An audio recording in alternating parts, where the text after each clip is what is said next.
नमस्कार, शब्द साची विंध्य के समाचार बुलेटिन में आपका स्वागत है। मैं हूं आपके साथ न्याजिया। शुरुआत करते हैं हेडलाइन से। रीवा में तिरंगा यात्रा में गूंजा नशा मुक्ति का संदेश। सावन के दूसरे सोमवार पर रीवा के शिवालयों में उमड़ा जन सैलाब, जयकारों से गूंजा शहर। रीवा में किसान मजदूरों का प्रदर्शन, काली पट्टी बांधकर जलाई सरकारी नीतियों की प्रतियां। रीवा में मनगवा गोलीबारी का मास्टरमाइंड समेत 2 नकाबपोश गिरफ्तार। समर्थन मूल्य की मांग को लेकर किसानों की रैली, संभागायुक्त कार्यालय का घेराव। रीवा में महिला कांग्रेस ने आयोजित की पतंग प्रतियोगिता। मऊगंज में मायके आई नवविवाहिता का कुएं में मिला शव। सीधी में बिजली के पोल से उतरे करंट से युवक की मौत। सीधी में ट्रांसफार्मर में लगी आग, 400 घरों की बिजली आपूर्ति ठप। सिंगरौली में बस और पिकअप की आमने सामने भिड़ंत, बाल बाल बचे यात्री। सीधी में बारिश के दौरान मकान पर गिरा विशाल आम का पेड़, परिवार बाल बाल बचा। रीवा में सड़क निर्माण को लेकर पीडब्ल्यूडी कार्यालय घेरने की चेतावनी। सिंगरौली में ट्रांसफर न होने से परेशान प्रधान आरक्षक ने की आत्महत्या। रीवा में तहसीलदार बनकर फर्जीवाड़ा, स्वास्थ्य विभाग की एएनएम से हजारों रुपए ठगे। सिंगरौली में आवास योजना में 50 करोड़ का घोटाला, उच्च स्तरीय जांच की मांग। और रीवा समेत विंध्य अंचल में छाए बादल, हल्की से मध्यम बारिश के आसार। अब खबरें विस्तार से। आज़ादी के अमृत महोत्सव के तहत रविवार को रीवा नगर निगम द्वारा तिरंगा यात्रा का भव्य आयोजन किया गया। स्वामी विवेकानंद पार्क से शुरू होकर कॉलेज चौराहा, शिल्पी प्लाजा और प्रकाश चौराहा होते हुए ये यात्रा जय स्तंभ पर जाकर समाप्त हुई, जहां राष्ट्रीय गीत, राष्ट्रगान और भारत माता की आरती के साथ पूरा माहौल देशभक्ति के रंगों में रंग गया। संभागायुक्त शीलेंद्र सिंह, निगम आयुक्त अक्षत जैन, भाजपा जिला अध्यक्ष वीरेंद्र गुप्ता, विधायक सिद्धार्थ तिवारी और नगर निगम स्पीकर वेंकटेश पांडे समेत बड़ी संख्या में गणमान्य नागरिकों व शहरवासियों ने इस यात्रा में पूरे उत्साह के साथ हिस्सा लिया। यात्रा का मुख्य आकर्षण नशा मुक्ति का सामूहिक संकल्प रहा, जिसके दौरान संभागायुक्त शीलेंद्र सिंह ने नागरिकों को ईमानदारी और कर्तव्यनिष्ठा से देश हित में कार्य करने की प्रेरणा दी। स्वतंत्रता संग्राम के सेनानी, उनके प्रति आदर का भाव रखना और देश को आगे ले जाने के लिए अपनी पूरी योगदान देना, ताकि देश तेजी से तरक्की कर सके। 10 तारीख को हम लोगों को जिले के लिए दिया था। आज 10 तारीख को हमने जिले में अपनी तिरंगा यात्रा निकाली है। इसके आगे आने वाले समय में हमारे संगठन की दृष्टि से 26 मंडल हैं और 26 मंडल में हम तिरंगा यात्रा करेंगे। और तिरंगा यात्रा के बाद 13, 14, 15 तारीख को हर घर तिरंगा लगाकर हम भारत माता की आन बान सरेंगे।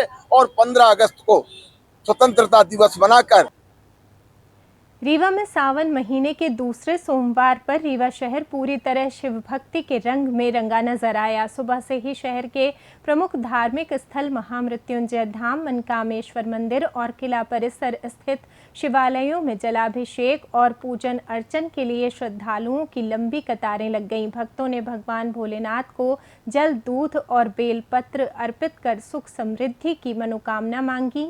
इस अवसर पर ब्रह्मा कुमारी संस्था द्वारा निकाला गया आकर्षक शिव रथ विशेष आकर्षण का केंद्र रहा, जिसके दर्शन के लिए किला परिसर में भारी भीड़ जुटी। भक्तिमय माहौल के बीच कई स्थानों पर भव्य भंडारे आयोजित कर श्रद्धालुओं को प्रसाद वितरित किया गया। वहीं भीड़ को देखते हुए प्रशासन और मंदिर प्रबंधन ने सुरक्षा व व्यवस्था के कड़े इंतजाम किए थे।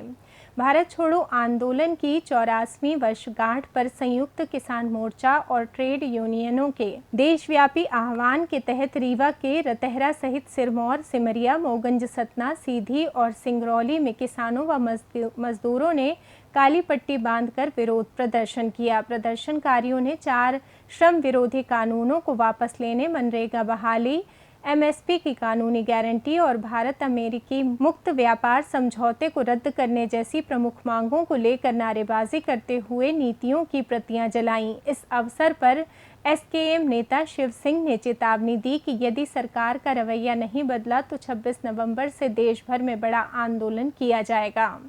रीवा जिले के मनगांव थाना क्षेत्र में हुई जानलेवा गोलीबारी का पर्दाफाश करते हुए पुलिस ने मुख्य साजिशकर्ता समेत 2 नकाबपोश नाबालिगों को गिरफ्तार कर लिया है। घटना में इस्तेमाल पिस्टल, जिंदा कारतूस, बाइक, पिट्ठू बैग और नकाब बरामद कर लिया गया है। पुलिस के अनुसार 28 जुलाई की रात वार्ड नंबर 5 निवासी संदीप कुमार गुप्ता पर बाइक सवार 2 अज्ञात युवकों ने पिस्तौल से गोली मार दी थी, जिससे वो गंभीर रूप से घायल हो गया और फिलहाल आईसीयू में भर्ती है। मामले की गंभीरता को देखते हुए पुलिस ने सीसीटीवी फुटेज खंगाले, जिसके आधार पर एक संदेही नाबालिग को हिरासत में लेकर पूछताछ की गई।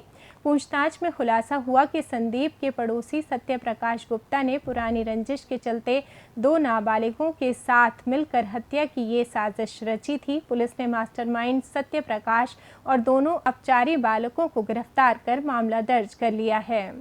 फसलों के उचित समर्थन मूल्य की मांग को लेकर भारतीय किसान संगठन और सीटू के कार्यकर्ताओं ने सोमवार को रीवा शहर में जोरदार प्रदर्शन किया।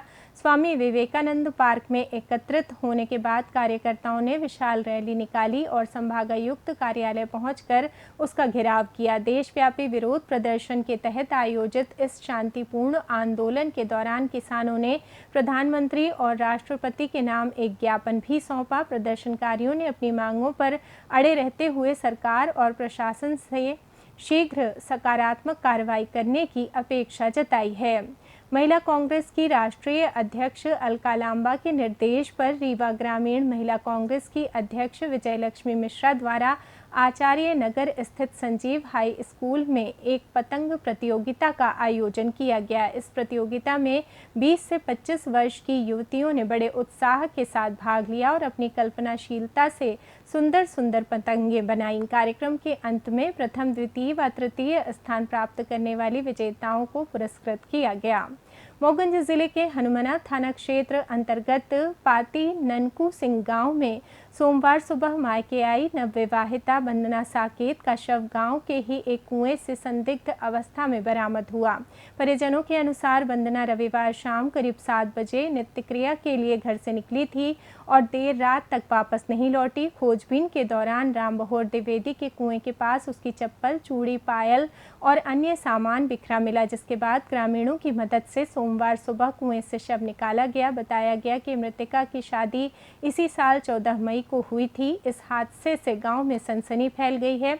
सूचना मिलने पर पहुंची पुलिस ने शव को कब्जे में लेकर पोस्टमार्टम के लिए भेज दिया है और मर्ग कायम कर घटना के सभी पहलुओं की गहनता से जांच शुरू कर दी है। सीधी जिले के ग्राम पड़रा में सोमवार सुबह बिजली के पोल की स्टे वायर में करंट आने से एक युवक की मौके पर ही मौत हो गई। मृतक की पहचान पुरानी सीधी निवासी मान खान के रूप में हुई है। सूचना मिलते ही पुलिस और बिजली विभाग की टीम ने मौके पर पहुंचकर जांच शुरू कर दी। तलाशी के दौरान मृतक की पैंट की जेब से गांजे की 5 पुड़िया बरामद हुई। चमोड़ी थाना पुलिस ने मर्ग कायम कर लिया है और हादसे के कारणों के साथ साथ गांजे से जुड़े पहलुओं की भी जांच कर रही है। सीधी जिले के बहरी थाना क्षेत्र स्थित ग्राम भनवारी में सोमवार सुबह करीब 11 बजे शॉर्ट सर्किट के कारण बिजली ट्रांसफार्मर में भीषण आग लग गई। लगभग आधे घंटे तक जलने के बाद तेज बारिश से आग अपने आप बुझ गई, लेकिन ट्रांसफार्मर पूरी तरह जलकर खराब हो गया। इस हादसे के चलते गांव के करीब 400 घरों की बिजली आपूर्ति पूरी तरह ठप हो गई, जिससे उमस भरे मौसम में ग्रामीणों को भारी परेशानी का सामना करना पड़ रहा है। स्थानीय निवासियों ने बार बार होने वाली इस समस्या के लिए बिजली विभाग से स्थायी समाधान की मांग की है। मामले में बिजली विभाग के अधीक्षण यंत्री ने घटना की पुष्टि करते हुए बताया कि तकनीकी टीम को मौके पर भेजा गया है और जल्द ही ट्रांसफार्मर बदलकर बिजली आपूर्ति बहाल कर दी जाएगी। सिंगरौली जिले के देवसर चौरा डांड जियावन मार्ग पर सोमवार सुबह करीब 9:30 बजे बैठन से सतना जा रही बस और सामने से आ रही बोलेरो पिकअप के बीच भीषण टक्कर हो गई। इस हादसे में बस का अगला हिस्सा काफ़ी क्षतिग्रस्त हो गया, लेकिन राहत की बात ये रही कि किसी जान माल का बड़ा नुकसान नहीं हुआ। बस में सवार यात्रियों को हल्की खरोंचें और मामूली चोटें आई हैं। सूचना मिलते ही पुलिस टीम ने मौके पर पहुंचकर स्थिति संभाली और बस ऑपरेटर के जरिए दूसरी बस मंगवाकर सभी यात्रियों को सतना के लिए रवाना कराया। दुर्घटना का प्राथमिक कारण वाहनों की तेज रफ्तार माना जा रहा है। पुलिस मामले की विस्तृत जांच कर रही है। सीधी जिले की ग्राम पंचायत कुसमी में सोमवार दोपहर तेज बारिश के दौरान एक बड़ा हादसा हो गया। विश्राम पनिका के कच्चे मकान पर अचानक विशाल आम का पेड़ गिर गया। इस घटना में मकान का बड़ा हिस्सा क्षतिग्रस्त हो गया और छत टूट गई। हालांकि गनीमत ये रही कि परिवार के सभी सदस्य पूरी तरह सुरक्षित बच गए और कोई जनहानि नहीं हुई। मकान के बुरी तरह क्षतिग्रस्त हो जाने से इस बारिश के मौसम में पीड़ित परिवार के सामने रहने का संकट खड़ा हो गया है। घटना के बाद पीड़ित परिवार ने प्रशासन से आर्थिक सहायता की गुहार लगाई है। रीवा शहर के बोदाबाग से नीम चौराहा और करहिया मार्ग की जर्जर हालत से परेशान शहरवासियों ने सोमवार को लोक निर्माण विभाग के कार्यालय पहुंचकर विरोध दर्ज कराया। रिंग रोड का पुल टूटने के बाद भारी वाहनों की आवाजाही से पूरी तरह ध्वस्त हो चुकी इस सड़क को लेकर आक्रोशित निवासियों ने अधिकारियों को ज्ञापन सौंपा। उन्होंने साफ चेतावनी दी कि यदि 10 अगस्त तक सड़क का निर्माण कार्य शुरू नहीं किया गया तो 12 अगस्त को बड़ी संख्या में नागरिक कार्यालय का घेराव और उग्र प्रदर्शन करेंगे। सिंगरौली जिले में बैढ़न स्थित स्पेशल ब्रांच कार्यालय में पदस्थ कार्यवाहक प्रधान आरक्षक राकेश गंगले ने दफ्तर के कमरे में फांसी लगाकर आत्महत्या कर ली। मूल रूप से खरगोन जिले के रहने वाले राकेश का शव रविवार रात चादर के सहारे पंखे से लटका मिला। मौके से मिले सुसाइड नोट में उन्होंने गृह जिला खरगोन दूर होने और ट्रांसफर न किए जाने के कारण मानसिक तनाव को अपनी मौत की वजह बताया है। उन्होंने आरोप लगाया कि ट्रांसफर के लिए बार बार गुहार लगाने के बावजूद पुलिस मुख्यालय भोपाल के अधिकारियों ने उनकी समस्या को गंभीरता से नहीं लिया। वहीं सिंगरौली जिले में ही ग्राम मुदनाड़ी निवासी 20 वर्षीय नवविवाहिता सावित्री बैगा की रविवार को पति अमृतलाल बैगा से हुए विवाद के बाद जहर खाने से मौत हो गई। घटना के तुरंत बाद परिजन उन्हें गंभीर हालत में रीवा के संजय गांधी अस्पताल ले आए, जहां इलाज के दौरान उन्होंने दम तोड़ दिया। रीवा शहर में साइबर ठगों ने तहसीलदार अशोक मीणा का नाम बताकर स्वास्थ्य विभाग के कर्मचारियों को अपना शिकार बनाया और उनके खातों से हजारों रुपए उड़ा लिए। आरोपी ने खुद को अधिकारी बताकर भवन मरम्मत की राशि भेजने के बहाने एएनएम से निजी जानकारी और पिन डलवा कर उनके खाते से करीब 53,000 रुपये पार कर दिए। इसी तरह 2 अन्य कर्मचारियों के खातों से भी 500 रुपये और 28,000 रुपये निकाल लिए गए। ठगी का शिकार हुए कर्मचारी सोमवार को कलेक्टर कार्यालय पहुंचे और शिकायत दर्ज कराते हुए कार्रवाई की मांग की।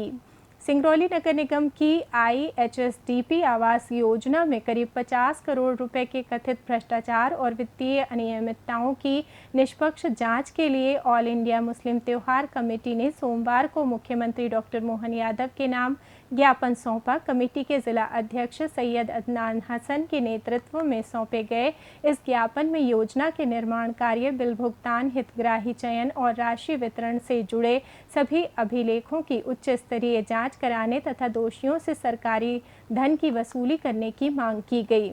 मौसम की बात करें तो मध्य प्रदेश में मानसून की सक्रियता के बीच रीवा जिले सहित पूरे विंध्य अंचल में मौसम सुहाना बना हुआ है, जहां आसमान में बादलों का डेरा जमा है। मौसम विभाग के अनुसार रीवा जिले में गरज चमक के साथ हल्की से मध्यम बौछारें पड़ने की संभावना है, जिससे तापमान 25 डिग्री सेल्सियस से 32 डिग्री सेल्सियस के बीच बना रहेगा और लोगों को उमस से राहत मिलेगी। इसके साथ ही विंध्य क्षेत्र के अन्य पड़ोसी जिलों सतना, सीधी, सिंगरौली और मैहर में भी कहीं कहीं हल्की बारिश और वज्रपात का अनुमान जताया गया है।